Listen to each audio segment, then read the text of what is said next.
Om.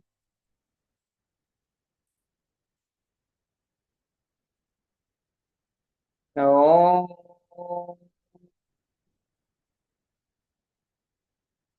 Om.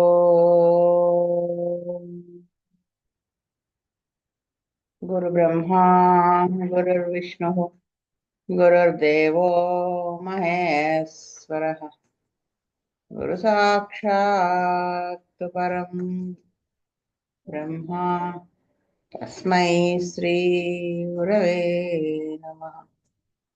Namaskaram, Master. Namaskaram, Master E.K. Namaskaram, Master M.N. Namaskaram, Master VPS. Namaskaram, Master CVV. Namaskaram, Master CVV. Namaskaram, Master CVV to your lotus feet. Master CVV, Namaskarams to your lotus. Vasudeva.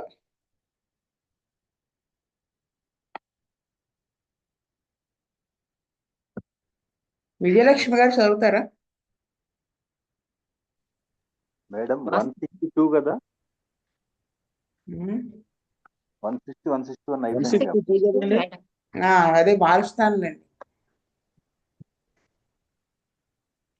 Vijayalakshmi గారు చదువుతారా? వాస్తవం madam. A lady aged about 56 years came to our dispensary with the following complaints. She was a social worker working for old people. Since her age of 18, she had been suffering from a sort of panic and fear. She feels quite comfortable and normal at home. But when she was in her car to go out anywhere, then she becomes panic and starts sweating in the palms, feet, armpits, and on the chest. This fear was more in summer and was less in winter. It was a peculiar fear. It starts in the morning when she makes up her mind to leave the house either to the market or to the shop or seminar or whatever. When she was with a meditating group, also she gets this. Then she feels like running away to home. When she starts to return to home, then feels better. Generally, the fear disappears between 5 and 6 p.m. Generally, when she moves out of the house at night, she may get it. Sometimes, when it was more intense, then she feels like that fear. During the last year, she was given a high dose of Lycopodium 10 mg. After taking this, she felt very bad. She felt as if she had taken drugs. But all her panic and fear were inexplicable. She herself could not find any reason for her fear. She had great inferiority complex. She feels she was less and low than the others. Always she was feeling guilty and depressed, but she could not explain any cause for it. When she was a student, she used to postpone the study of the subject before and used to start just before exams. At the time of examination, she was totally blank, with profuse sweating in palms and feet. She had no good memory. She could not remember about her childhood. Sometimes she forgets her own name and struggles for that. She was much lacking in self-confidence. She gets herpes since early years on her lips and now mostly on her buttocks and seldom in vagina after she was depressed.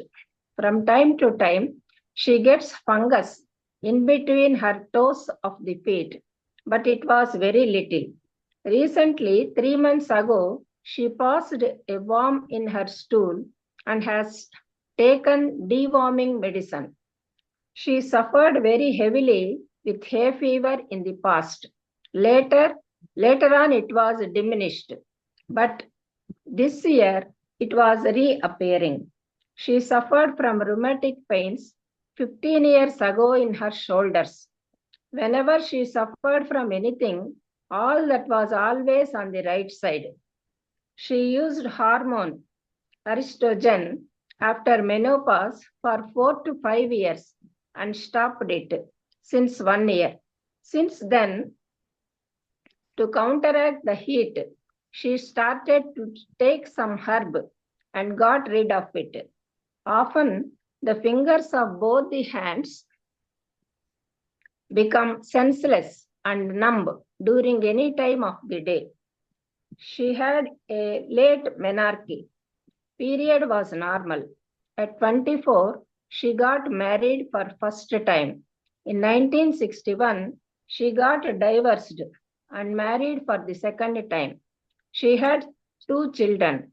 One was a girl from first marriage and another one was a boy from second marriage. She got divorced from the second husband also 5 years ago. The first delivery was by vacuum extraction. The second delivery was with operation. Apart from these 2, she had 2 more pregnancies which were removed. She was very indecisive in every aspect. She got pain in the stomach, but she had no constipation. Sleep was very good. She never had any problem with it. She had been always a thin person since the beginning. She was very nervous and could not control emotions, easily gets into tears. On 5/5/94, Dr. E. Ananthakrishna prescribed Silesia 203 doses with 2 months gap.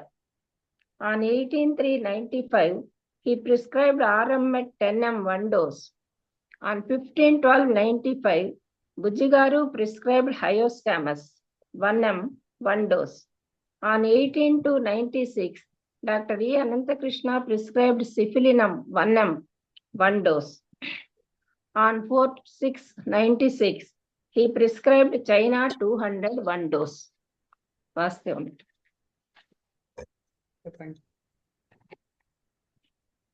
Madam ఈ కేసులో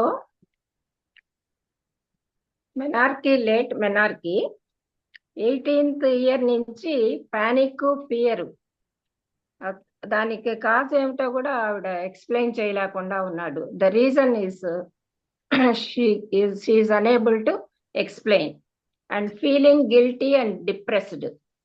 Herpes since early years అదొకటి ఉన్నది.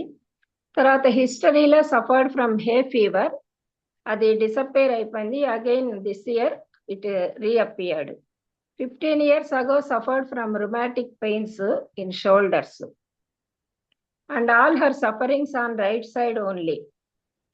తర్వాత menopause తర్వాత hormones తీసుకున్నారు.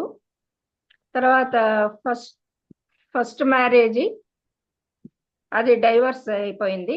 మళ్ళీ second marriage చేసుకున్నారు, అది కూడా డైవర్స్ అయిపోయింది. తర్వాత ఒక చైల్డ్ ఏమో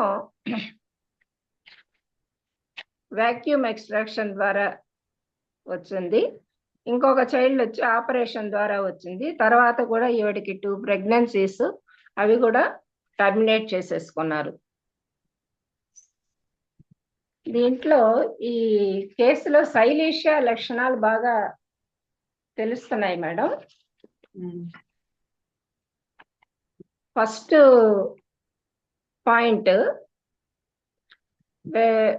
when she wants to go out anywhere becomes a panic and starts sweating in the palms and feet, armpits and chest. అది సైలీషియా యొక్క లక్షణంగా నేను అనుకుంటున్నాను మేడం. తర్వాత ఫియర్ ఉన్నది ఈవిడికి. ఎందుకు ఫియర్ వస్తున్నదో ఆవిడకే తెలియట్లేదు. బయటకు వెళ్ళాలన్నా, మార్కెట్కి పోవాలన్నా, షాప్కి వెళ్ళాలన్నా, దేనికైనా కూడా ఈవిడికి ఫియరు నైట్ టైమ్స్ కూడా వస్తుంటుంది. ఈ ఫియరు హయోస్కామస్ లోనూ ఉన్నది, RMet లో కూడా. ఈ ఫియర్ వల్ల ఆవిడ డిప్రెషన్ కి లోన్ అవ్వడము, ఈ డిప్రెషన్ వచ్చినప్పుడల్లా వెజైనాలో హెర్పిస్ రావడము, ఇదంతా ఉన్నది. తర్వాత ల్యాకింగ్ ఇన్ సెల్ఫ్ కాన్ఫిడెన్స్ అదొకటి. స్టూడెంట్ గా ఉన్నప్పుడు చదవడం అనేది పోస్ట్ పోన్ చేయడము, బిఫోర్ ఎగ్జామినేషన్స్ చదవడము, ఎగ్జామినేషన్ కి అపియర్ అవుతున్నప్పుడు బ్లాంక్ గా అవ్వడము, ఇవన్నీ కూడా కొన్ని శైలీష లక్షణాలు ఉన్నాయి మేడం.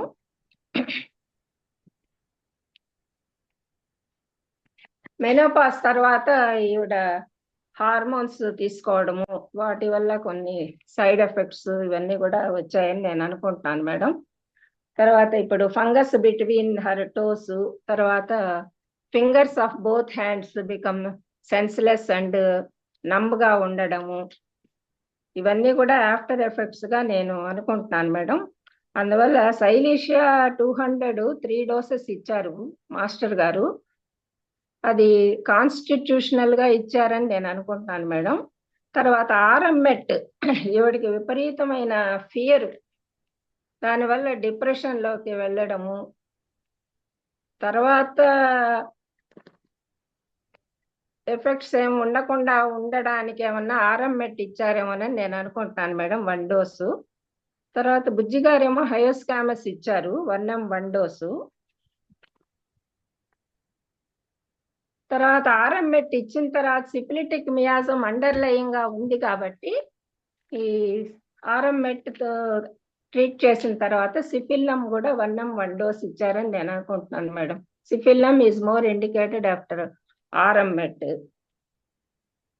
చైనా ఎందుకు ఇచ్చారో బహుశా ఆవిడకి ఏమన్నా వీక్నెస్ మనిషిని బట్టి ఏమన్నా ఇచ్చారేమోనని నేను అనుకుంటున్నాను మేడం. వాసుదేవ. విజయ్ కుమార్ గారు. వాస్తవం అండి, ఈ కేసులో ఈవిడికి ఫియర్ ఉంది, తర్వాత కాన్ఫిడెన్స్ లెవెల్స్ బాగా తక్కువ ఉన్నాయి. దీన్ని బట్టి ఫస్ట్ లో 5 to 6 PM అగ్రవేషన్ టైంలో వేయాల్సిన మందు ఆ టైంలో బాగుంటుంది అన్న సిమ్టమ్ కనిపించిందండి. కానీ దానికి రివర్స్ గా పడింది లైకోపోడియం. అక్కడ లైకోపోడియం పడిన తర్వాత ఆ అమ్మాయికి చాలా బ్యాడ్ ఎఫెక్ట్ అయిపోయింది. ఏంటంటే డ్రగ్స్ తీసుకున్నట్టంత మత్తుగా ఉండటం లాంటి ఏదో మొత్తానికి జరిగింది. ఆ తర్వాత ఈవిడికి ఫీర్ అనేది బయటికి వెళ్తున్నప్పుడు ఎప్పుడు ఉంటుంది అంటే అది పర్టికులర్గా ఒక టైంలో ఉన్న లక్ష్యం అనమాట. అది ఒక కాల నియమం ప్రకారం వచ్చేలా భయం అనమాట. అది శైలేశ్వర్లో క్లియర్గా ఉందండి. అలాగే సమ్మర్లో అగ్రవేషన్స్, అది కూడా out side out side air అనేది ఏమాత్రం సూట్ అవ్వదు అనమాట. చల్లగా అది ఏమాత్రం పడది ఈవిడికి. అది కూడా శైలేశ్వర్లో చాలా ఇంపార్టెంట్ సిమ్టమ్ అండి. 7th పాయింట్లో sweating at palm and feet, అరచేతులకి అరికాళ్ళకి చెమటలు పట్టడం అనేది కూడా చాలా ఇంపార్టెంట్ పాయింట్ అండి శైలేశ్వర్లో. అలాగే ఫంగస్ అట్ టోస్ 11th పాయింట్లో కూడా ఉందండి, అది కూడా ఉంది. ఈ అమ్మాయికి ముఖ్యంగా ఏంటంటే 4వ పాయింట్లో ఫియర్. ఆ అమ్మాయికి ధైర్యం లేదు. మెంటల్లీ ఫిజికల్గా కూడా బాగా వీక్నెస్ గా ఉంటారు ఈవిడ. అలాగే 23వ పాయింట్లో నర్వస్నెస్, అనేబుల్ టు కంట్రోల్, ఆవిడ గుండె ధైర్యం అనేది లేకపోవడం అనేది కూడా శైలేశ్వర్లో ఉందండి. అలాగే ఈవిడికి ఎప్పుడు చూసినా కూడా ప్రాబ్లమ్స్ అన్ని రైట్ సైడ్కి వస్తాయి. శైలేశ్వర్లో ఎలా ఉంటుందంటే సైకలాజికల్ గా కూడా, అంటే ఈవిడికి నిజంగా కుడి పక్కన వచ్చి ఉండొచ్చు ప్రాబ్లమ్స్, అసలు లెఫ్ట్ సైడే పార్ట్ నాకు లేనే లేదన్న ఫీలింగ్ అనేది ఈ శైలేష్లో ఉంటుంది. అది మరి దీనిలో కుడి పక్కన ప్రాబ్లమ్స్ ఉన్నట్టుగా ఎక్కడ రాయలేదు, కానీ ఆ ఫీలింగ్ మాత్రం లెఫ్ట్ సైడ్ ఏం ఉండదు అన్న ఫీలింగ్ అనేది శైలేష్లో క్లియర్ గా ఉంటుందండి. అందుకనే మాస్టర్ ఫస్ట్ శైలేష్య 200 డోసులో 3 డోసెస్ ఇచ్చారండి. ఆ తర్వాత సైకలాజికల్ ప్రాబ్లమ్స్ ని సప్రెస్ చేయడానికి నెగిటివ్ థింకింగ్ ఈవిడికి బాగా ఉంది. తర్వాత మర్చిపోవటం తొందరగా, లాస్ ఆఫ్ మెమరీ, అదే కాకుండా కీడు బాగా తెలుస్తుంటుంది అనమాట. ఏదో ఒక బాగా విచారంగా ఉండటం అనే దాన్ని బేసిస్ మీద ఆర్ఎంఎట్ వేసినట్టున్నారండి. తర్వాత ఈ మయాజం, సిఫిలిక్ మయాజం అని స్కిన్ ప్రాబ్లమ్స్ ఉండటం, లాస్ ఆఫ్ మెమరీని బట్టి మేషారు సిఫిలినం ఇచ్చుంటారండి.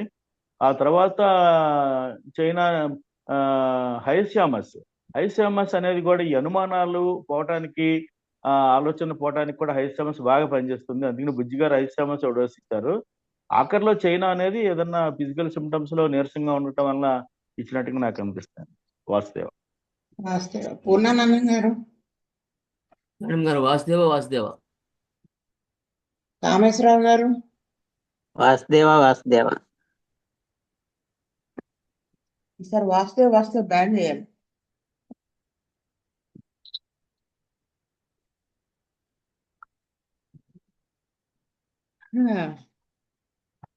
శైలీష, మీరు అందరూ చెప్పిన పాయింట్స్ అంటే కేసు మొత్తం చదవగానే శైలీష అని అనిపించేస్తుంది కాన్స్టిట్యూషన్ గా.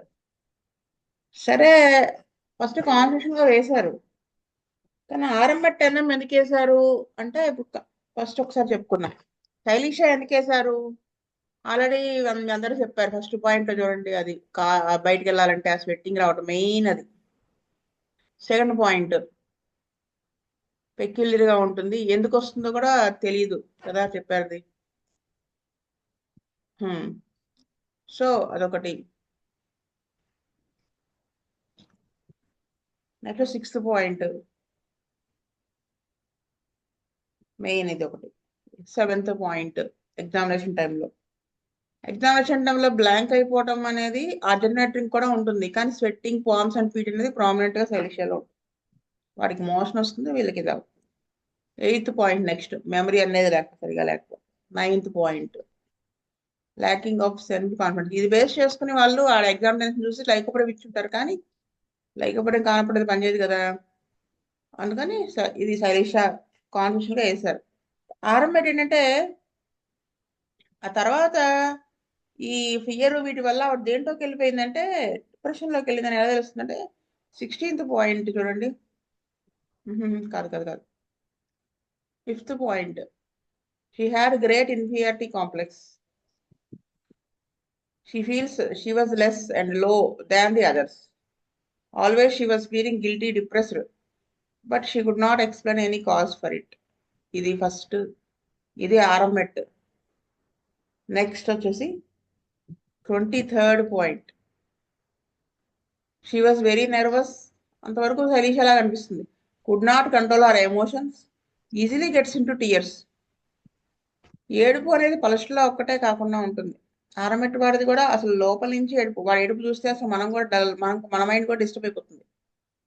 అంత సాడ్గా లోపల నుంచి తెచ్చుకొని ఏడుస్తారు ఆడవాళ్ళైనా. ఇవి చూసి బుజ్జిగా మాస్టర్ ఆర్ఎంఎట్ ఎన్ఎం వేసుంటారు. బెటర్మెంట్ ఖచ్చితంగా వచ్చే ఉంటుంది, రాకపోతే వెంటనే డ్రగ్ మార్చేవాళ్ళుగా 3 months తర్వాత. కానీ అది డిసెంబర్ దాకా పనిచేసింది. సో ఆ ఆర్ఎంఎట్ నేచర్, ఆ డిప్రెషన్ పోయింది. పోయి ఈ పైన భయం అది ఉండిపోయి ఉంటుంది. భయం అనేది హయోసామస్లో విపరీతంగా ఉంటుంది. దేనికి భయపడతాడో వాడికే తెలియదు. ఇది వేస్ట్ చేసుకుని బుజ్జి గారు హయోసామస్ అంటే 4th point panic attacks. But all her panic and fear were inexplicable. ఇది Hyoscyamus key point. She herself could not find any reason for her fear. దీనికి ఇచ్చుంటారు బుజ్జి గారు. సిఫిల్లం అనేమో మీరు అందరూ చెప్పిన పాయింట్, ప్లస్ క్రానిక్ ఆర్ఎంఎట్కి వేసి ఉంటారు అనే దానికంటే ఇక్కడ సిఫిల్లమే పడుతుంది కాబట్టి వేశారు. అంటే 8th point memory. 18th point late menarche. She got divorced from her 5 years ago. ఇది మెయిన్, అదొకటి చూసుకుని వేసుంటారని నేను అనుకుంటున్నాను. చైనా అనేది ఆ టైంలో ఏమైనా చెప్పిన సిమ్టమ్స్ బేస్ చేసుకుని వేసుకుంటారని నేను అనుకుంటున్నాను. శీతల్ రెడ్డి గారు. వాసుదేవ్ అండి. శైలిష అందరు చెప్పిన పాయింట్ అండి. ఆరోమేట్ మాత్రం ఇన్ఫీరియారిటీ కాన్ఫ్లిక్ట్స్ ఒకటి, మళ్ళీ గిల్టీ, మళ్ళీ ఫీలింగ్, ఇంకా డిప్రెషన్ అది ఒకటి, ఇంకా ఫీల్స్ లో అది ఒకటి పాయింట్. దాని బేస్ మీద ఆరోమేట్ ఎన్ఎం ఇచ్చారండి. దాని తర్వాత హయోసామస్ అంటే ఫియర్ అండ్ పానిక్ అటాక్స్ ఉన్నాయి కదా, దానికి ఇచ్చారు అనుకుంటున్నాను. ఇంకా సిఫిలినం వన్ఎం మాత్రం క్రానిక్ గా ఇచ్చారు అనుకుంటున్నాను. వాస్తవం. నెక్స్ట్ కేస్ చదువుతారా విజయలక్ష్మి గారు? చదివేస్తారా? చదువుతాం madam.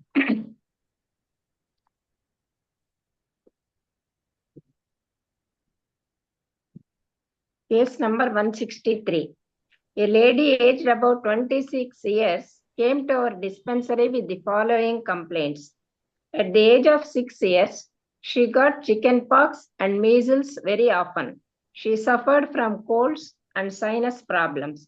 She had tonsils which used to be inflamed. She was for the first time treated with antibiotics at the age of 15 and she got severe reactions. Again, once she got severe sinus problem and tonsillitis together, followed by ear problem and was given antibiotics. She had severe reaction and her face became yellow. She became bedridden for a few weeks.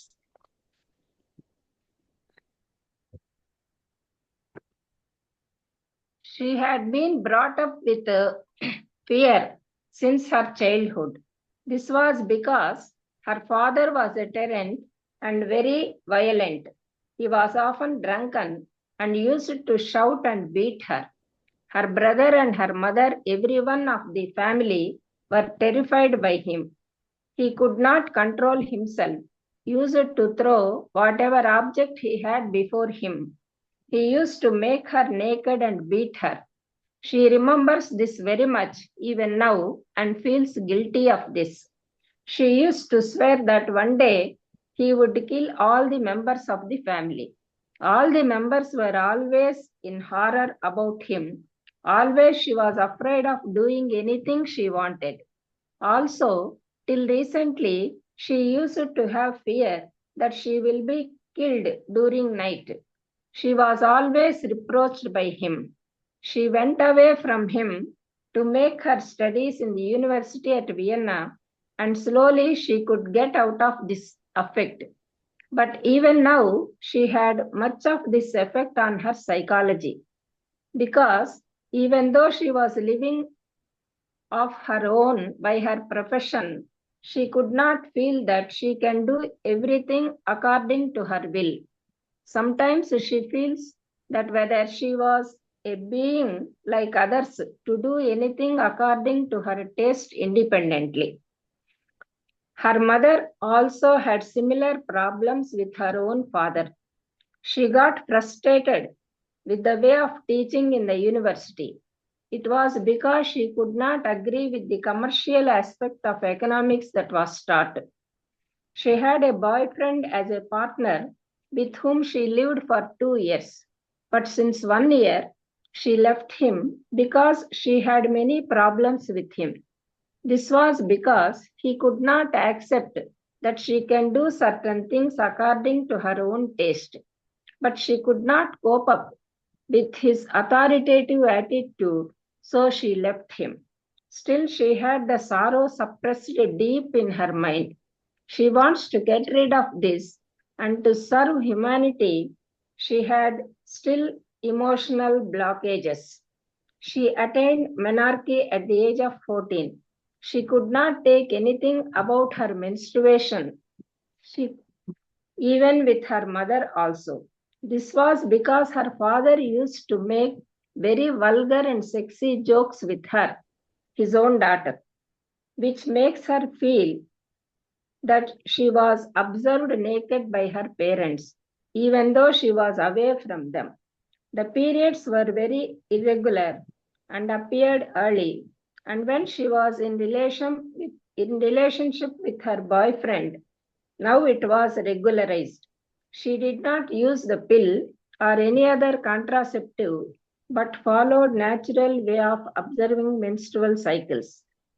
On 2/5/94, Dr. E. Ananthakrishna prescribed Staphysagria 1M 2 doses with 2 months gap. On 2nd November, he prescribed sulfur 200 1 dose. చెప్పండి. చాలా clear గా ఉంది case. ఇక్కడ ఈ అమ్మాయికి మొదటి నుంచి child diseases ఉన్నాయి మేడం.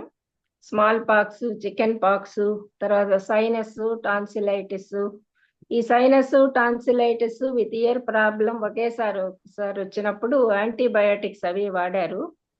దానివల్ల ఆవిడకి చాలా రియాక్షన్ ఉండింది, ఫేస్ అంతా కూడా ఎల్లోగా అయింది. తర్వాత ఈ అమ్మాయి చైల్డ్హుడ్ అంతా కూడా చాలా హారిబుల్ గా ఉండింది. తర్వాత the incidents happened in her childhood and the behavior of her father, how she was tortured by him.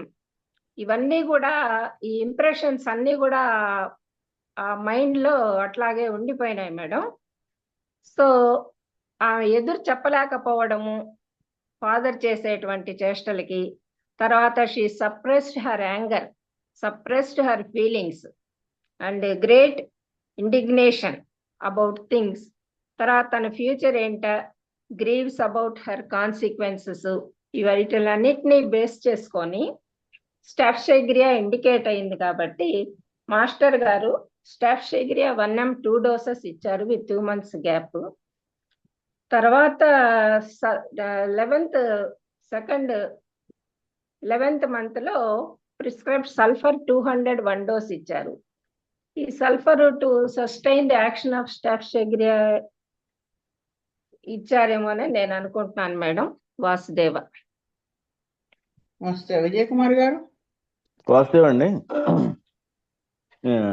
ఈ కేసులో చాలా క్లియర్ గా బాధలన్నింటినీ కూడా చిన్నప్పటి నుంచి అణిచిపెట్టుకున్న, భయంతో అణిచిపెట్టుకున్న స్వభావంతో పెరిగిందండి పిల్ల. ఆ ఒక్క దాని మీద బేస్ చేసుకుని ఆమె లైఫ్ అంతా కూడా డిస్టర్బ్ గా అనిపించిందండి. దాని మీద బేస్ చేసుకుని మేషారు స్టాఫ్షైగ్రియా వేశారు. మరి ఆ సల్ఫర్ అనేది దాన్ని స్టిమ్యులేట్ చేయడానికి ఇచ్చారేమో అని అనిపిస్తుంది. వాస్తవం.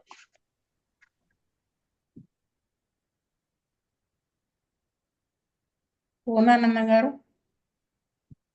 మేడం గారు, ఈ కేసులో మొత్తం ఆ అమ్మాయి లైఫ్ అంతా సప్రెషన్ ఆఫ్ ఫీలింగ్స్ తోను హర్ట్ అయింది బాగా. లైఫ్ అంతా హర్ట్తోనే మొత్తం హర్ట్. మా ఫాదర్ చేష్టలు, ఫ్యామిలీ మెంబర్స్ చేష్టలతో బాగా బాధపడ్డది. సప్రెషన్ అంటే ఆవిడ తన ఫీలింగ్స్ అన్ని అణుచుకుంది బాగాను. బాగా అసలు చెప్పాలంటే మొత్తం కేసు అంతా స్టాఫ్షైగ్రియా మీదే నడిచింది. కాబట్టి మాస్టారు స్టాఫ్షైగ్రియా 1M ఇచ్చారు 2 సార్లు. తర్వాత సల్ఫర్తో క్లోజ్ చేశారు. వాసుదేవ. కామేశ్వరరావు గారు. వాసుదేవండి. ఇక్కడ స్టాఫ్షైగ్రియా నేను చెప్పేది ఏం లేదు, అక్కడ క్లియర్ గా చాలా బాగా ఇచ్చారు మాస్టర్ గారు, తెలిసిపోతుంది. సల్ఫర్ 200 నేను ఏమనుకుంటున్నా అంటే it's only my assumption. First అసలు చదవంగానే కేసు స్టాఫ్షైగ్రియాలో ఉంది వేస్తారు. సల్ఫర్ ఏంటంటే నేను అనుకున్న ఫస్ట్ పాయింట్ లో చూడండి, ఎప్పుడు యాంటీబయాటిక్స్ వేసినా ఆవిడకి సివియర్ రియాక్షన్స్ వచ్చాయి కదా, నెంబర్ ఆఫ్ యాంటీబయాటిక్స్ తోటి వాడారు. అందులో ఆ రియాక్షన్ వల్ల సెకండ్ టైం వాడినప్పుడు చూడండి, severe reaction, her face became yellow, she became bedridden for few weeks.